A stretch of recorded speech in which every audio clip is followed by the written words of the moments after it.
Volkanovski rules the featherweight division yet again. Yair Rodriguez picks up a fantastic win at featherweight. Paddy Pimblett cements himself as a top 10 lightweight. And we also had victories for John Silver against Bryce Mitchell and Dominic Reyes. Sit back, relax, people. It is UFC 314 Recap Live. Let's get into it.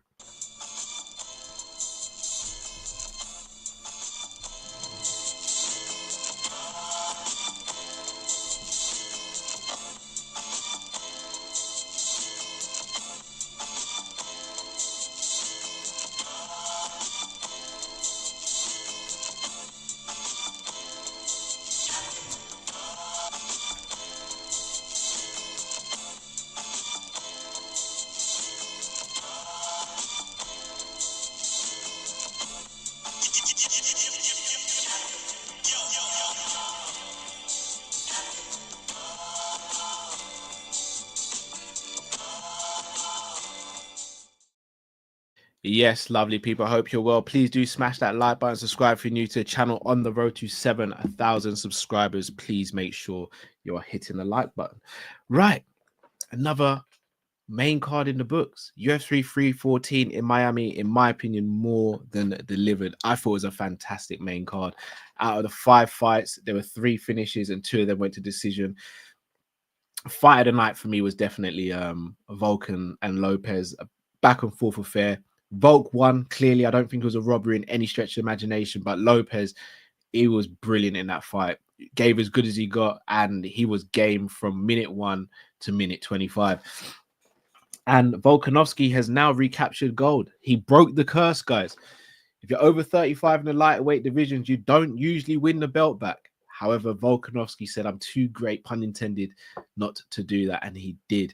And he is back on top of the throne at 145 pounds. And there's an argument to say he solidified himself as the greatest 145 pounder of all time in the UFC. Up for debate, but he's definitely in the conversation. Diego Lopez, though, was fantastic and gave a fantastic account of himself and showed that he's a top level fighter. He's a world-class fighter and he's going to be a contender for years to come. What happens next, though, is what I'm most looking forward to. I think the 2 fights are there from the 2 fighters. I think Evloev fights for the belt next, and Volk's already come out and said he wants to be busy, so or more for him than that. And it's Volk. Let's be real. Volk fights often. He's a competitive champion. He's an active champion. It's one of the reasons why we love him, as well as him being just a fantastic fighter. Lopez versus Yair is the next fight for them to both be in as well. And we saw at the press conference, there were fireworks. That's got to be the fight. Like, it writes itself. Dana White, Sean Shelby have got very easy tasks making those fights, in my opinion. And that clears up the featherweight division. Moving on to the co-main event. Big up CJ in the chat. Big on to the co-main event, guys. And Paddy Pimblett versus Michael Chandler. And look, I said it, guys. This was a layup for Paddy Pimblett, but he still had to dunk it. And he dunked it emphatically. He beat Michael Chandler to a pulp. That is the best Paddy Pimblett has looked in the octagon, without shadow of a doubt. He has now proved that he's a world-class fighter. And look, he said it all the time. Going into this fight, the goalposts are going to be moved. And unfortunately, they have been moved because people are running with the narrative that Chandler's washed and all this. I went into this fight extremely confident that Paddy would win. I thought he'd submit Michael Chandler. I didn't for the life of me expect him to beat up Chandler as badly as he beat up Chandler. Like, it wasn't close in the end. Chandler had a couple of moments where he took him down, etc., but it wasn't close at all. And Paddy Pimblett has now established himself as a top 7 fighter in the UFC, given his name value, given that he's a new face in that top 7. I'll be honest with you, Paddy Pimblett is 1 win away from fighting the champion, whoever it may be. 1 fight away. And what is so insane about that is you look at Paddy Pimblett after the Jared Gordon fight, and if I'd said to you a couple years later Paddy Pimblett would be 1 fight away from fighting for the title, everyone would have laughed. Myself included would have said, that's crazy, it's not happening. There was talks Paddy wouldn't even make the top 15 of the lightweight division. Now he's top 7. Kudos to Paddy Pimblett. Keep on working hard. Keep on dedicating yourself. And you never know. You could be getting that strap a lot sooner than people thought. In the other fight at featherweight was Yair Rodriguez versus Pitbull. And look, the first thing I noticed was as soon as those two stood across from each other, and Jamie and Luke, big up to both of them, said it as well. Yair Rodriguez just looked like a different weight class to Pitbull. Pitbull looked so much smaller than Yair. It was insane. And the moment I saw that, I don't see how Pitbull gets in close to land anything meaningful. And sure enough, like, he got dropped by Yair, and Yair saw that. For me, it was 3-0. Yair won that comfortably, in my opinion. Pitbull tried to bite down in the 3rd round and chase Yair around. Yair was too big, too strong, too rangy, and too technical for him. And look, it was a good win for Yair. It does make me wonder what happens with Pitbull, because the 45ers in the UFC seem way bigger than he did. So I don't know if he's going to want to cut down to 35. I know he challenged Sergio Pettis and Bellator for the 35-pound strap and came up short. And obviously he's 37 now, so he's no spring chicken. I'd be very intrigued to see what he does next with his career, because him at 45, I think he's just going to be undersized.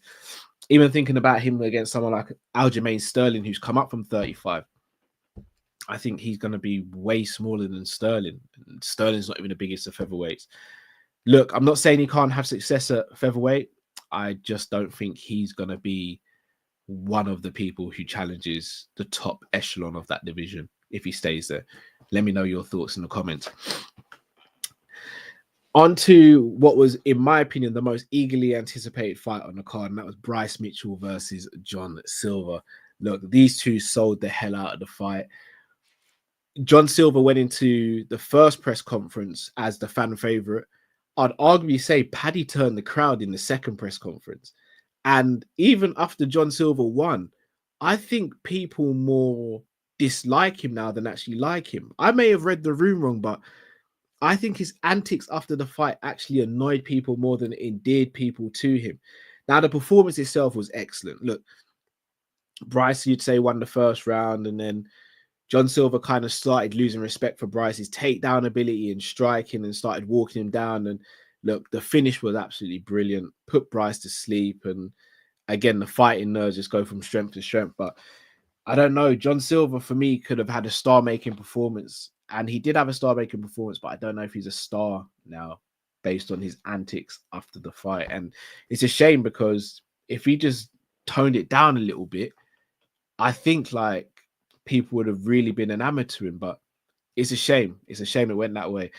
Big up to CJ. Big up to Troy, Theo, Liao, Joel, and Salah in the building. Smash that like button, people. Me and Matt will not be having a boxing match. Me and Matt had a good laugh after the stream, as did Drift. But me and Matt will still be going back and forth about that Growing Birch video. Big up John in the building as well. And onto the fight that opened up the main card. That was Dominic Reyes versus Krylov. This is a fight I got wrong, guys. I thought Krylov would win the fight, but Dominic Reyes landed what has to be the only punch I can think similar to that I've seen in the UFC is when Conor knocked out Jose Aldo. Literally, especially from the southpaw stance, he pushed the right hand down of Krylov, came over the top, beautiful left cross, and that was it. Followed up with punches, put him out unconscious, and Dominic Reyes is back in the win column, and he's back in the top 10 of the division comfortably now. Crazy to think of how long ago he fought Jones and the slide he had down the rankings and how he's rebuilt himself. Look, crazier things have happened in the UFC. Dominic Reyes could be a couple of fights away, a couple of wins away potentially from getting another title shot. And what a story that would be if Dominic Reyes gets another title shot and is able to win the strap after, in many people's opinions, including myself, being robbed against John Jones all those years ago. But people, on the prelims, Yao Nan actually lost to Jandaroba, which is a bit of a shock to people, but again, puts another contender at 115, which in my opinion should be another easy fight to make. Sean Woodson lost to Ige, although many people say the stoppage was early, and I agree with that as well. Elkins picked up Arosa picked up the win against Elkins. And look, it was just a good card. Chase Hooper beats Jim Miller. Good card all round. UFC did really well. I'm actually going to give it a 4 out of 5 for the main card. I thought the main card was excellent. So I'm going to give it a 4 out of 5. Let me know your thoughts in the comments below. But people, I'm going to be heading on to Big Six Bants now, so make sure you check out that show. We're speaking about Liverpool Football Club as we do with Monts and the boys. Please do smash the like button here. Smash the subscribe button as well. On the road to 7,000 subs. Trying to make it to 10K before the end of 2025. So I'd love for you guys to help me on that journey. People, it's been another one in the books. UFC 314 is officially done. Volk is king of the featherweights again. People, it's been a pleasure. Stay safe, stay blessed. Take it easy, everyone.